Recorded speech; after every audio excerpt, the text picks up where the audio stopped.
Alright guys, this is quite possibly the weirdest traction setup that I've ever played in, and I can't believe that I'm saying this, but it was pretty fucking good.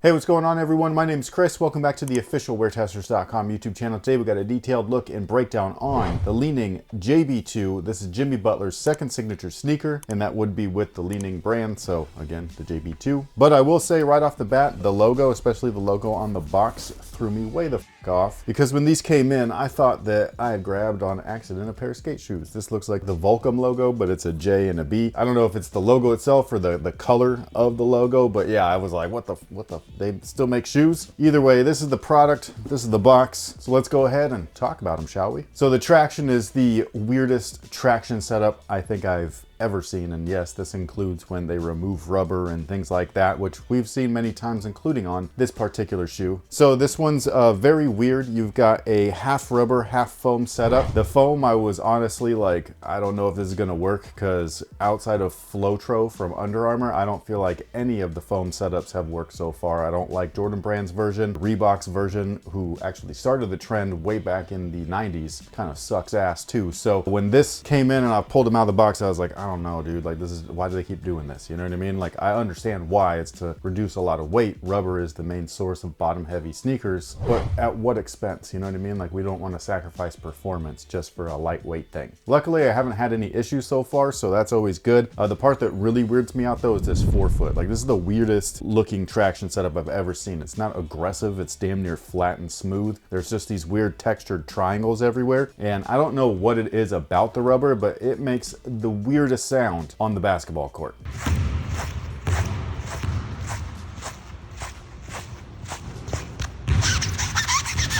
It didn't stop. Like, I thought maybe like, oh, maybe they're just sticky, they gotta break in. No, just a weird thing. But I will say, as far as overall performance goes, they haven't let me down. I do wish that the gym, and I know nobody's gonna say this, but like, I wish that the gym was a little bit dirtier, like with some dust, and because every time I went out there with these, the floor was immaculate. So I don't know what these are gonna be like if you throw a little something at them. But all I could tell you is, based off of a clean floor with this particular finish that our Lifetime happens to have, this was like some of the greatest traction I have used in a minute. Wow.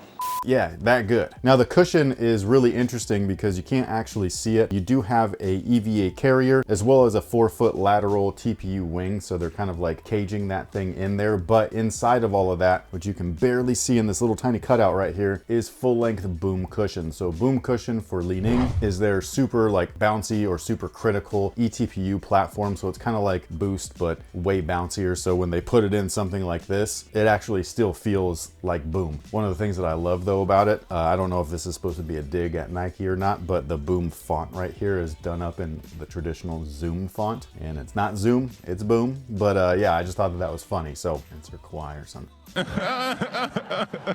Now, as far as the way that it felt, you would think that putting it inside of a carrier like this with just a little tiny cutout would mute the entire thing so you wouldn't be able to feel anything. That's not the case. These are comfortable as shit, dude. Like, these are like hella comfortable. It's got a little bit of bounce to it, not enough to make you feel like you're gonna explode out the gym or anything like that, but just enough to make you feel like you've actually got something underfoot right there. And it's also really lightweight on top of all of that. The overall shape of all of this also promotes like movement and mobility. There's still like a rocker effect. I was unable to grab the JB ones, but it had this really weird kind of shape to it, almost like the Wave Weight. I think it was the Wave Weight 10s. And wrong. If I'm wrong, I'm sorry. We'll put the thumbnail up to cover my ass, I guess. But anyways, that shoe and the JB1, they both had like this insane rocker and everything, and it's for forward momentum, making sure that you are in your stride, and that while you're in your stride, you're not losing any time or anything like that. And these carry that over, but not as exaggerated as the first one. I did really like the way that it felt. I know that it looks a little weird because it's kind of elfy. It's got that little point, like almost like a running shoe, you know what I mean? That's probably like the best way to describe this shoe, is that it's a running shoe feel, but made for basketball. If you like that, then there you go. But yeah, so it's got the rocker effect carried over from the first one. All of that stuff is also used in conjunction with this giant carbon fiber plate in there. That's a spring plate on top of that. So again, it's kind of like giving you torsion rigidity and forward momentum because it's used as a spring plate. And then one of the weirdest parts about the shoe, besides the traction itself, is actually this insole. This insole is fucking weird as shit, dude. I don't know what the material is. Like, it's pretty comfortable, even though it looks really basic. And it's got all these weird, like, herringbone looking designs on top, and it is raised and everything. So I thought that this was gonna be really weird feeling underfoot, especially while you're in motion or while you're playing or while you're stopping, jab stepping, changing directions. You don't want anything underneath your feet to make it feel weird. Luckily, these are just little foam pieces, so all it did was add comfort. I didn't even notice it once I started playing. It was just one of those initial things when I pulled out the insole. I was like, what the f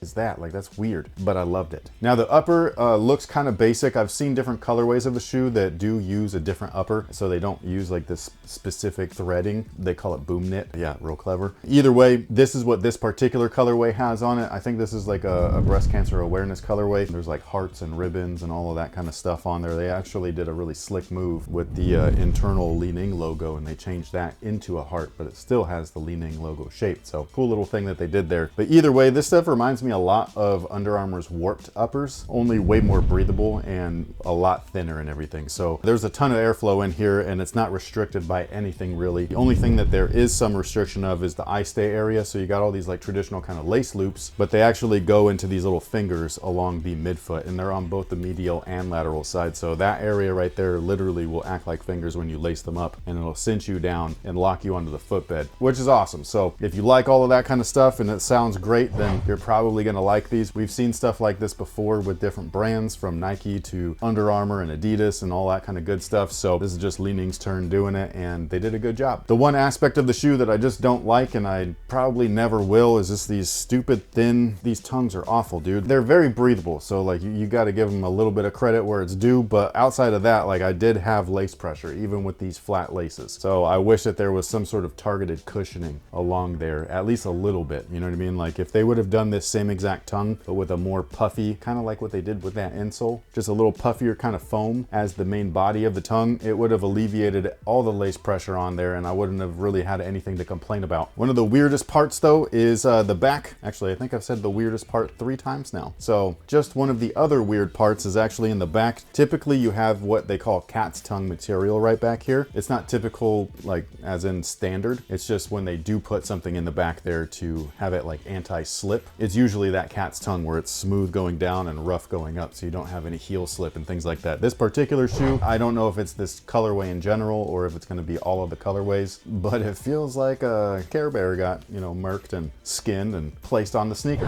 One of my favorite aspects besides the cushion though actually does come from the fit. So go true to size, you should be good to go. I went with a normal men's size 9 or a US size 9, and they fit me perfectly. I just really love the way that these things feel on foot. Wide footers should be good to go, true to size as well. I think that the upper is accommodating enough, as well as those lockdown straps where they're going to be able to widen out and then just wrap around your foot, being that it's a different shape than mine. And for extra support, in addition to the torsion plate that's built inside of the midsole, we actually have this gigantic heel counter right here. It's got the JB logo on the back. Not only does it look cool, but it works really well on top of that. So yeah, overall, I think that this is a great shoe for its price point, which are damn near at that 300 mark, much like the first model. They better be. Like, this is a really expensive sneaker. Do you need to spend that much money to get a great performance shoe? No. Of course not. You can find last year's model, not this one, but like, you know, a last year model over at an outlet for a lot cheaper. So make sure that you stick within your budget. Don't feel like you need to spend $289 or whatever the hell these things cost. They're all different depending on the colors and stuff like that. So it's a ridiculously overpriced shoe, but it is a really good shoe on top of that. So it has that going for it. But outside of all of that stuff,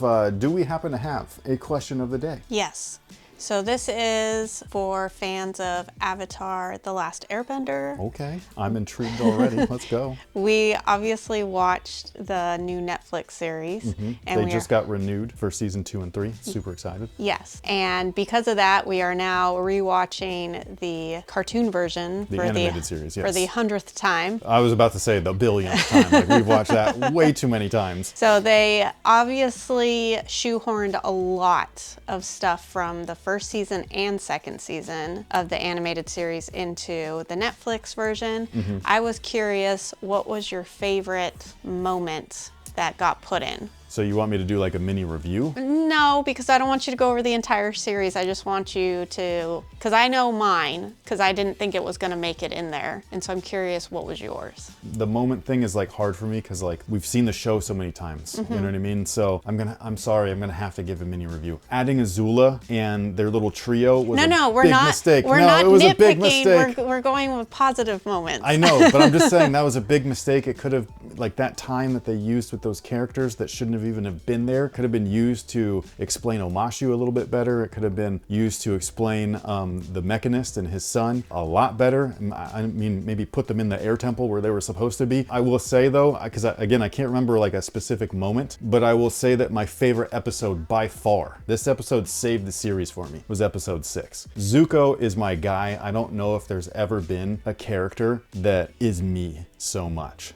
besides this person. The blue spirit is amazing. I guess that would be the moment, is just seeing that character on screen. Like I love the design, and he doesn't talk. Like it's so awesome, you know what I mean? So like just the whole thing was great. But yeah, the show was mediocre, I think. It leaves much room for improvement, which I'm hoping that they do well in season 2 and obviously season 3. Because if they don't get this matchup between Aang and Ozai, okay, the climactic finish of everything, if they don't get this right, then it was all for nothing. But with all that being said, sound off below and let us know what you think about these down below in the comment section. Is it so overpriced that you'll never try them in general? And if that's the case, I don't blame you whatsoever. Or did you try them, and are you along the same lines as me where it's just like, how the f did this work? I still don't get it, but it did. But sound off below and let us know. Also, please leave your thoughts on Avatar: The Last Airbender, the live action series from Netflix. Do you feel along the same lines as I do? Do you think that it's better than the show, like the original show? Definitely better than the movie, because that shouldn't even have existed. Or do you think that it needs a lot of improvement moving forward? Looking forward to hearing your guys' thoughts. Thank you so much for hanging out with us. We really do appreciate you guys. We will catch y'all on the next one. So until then, have a good one.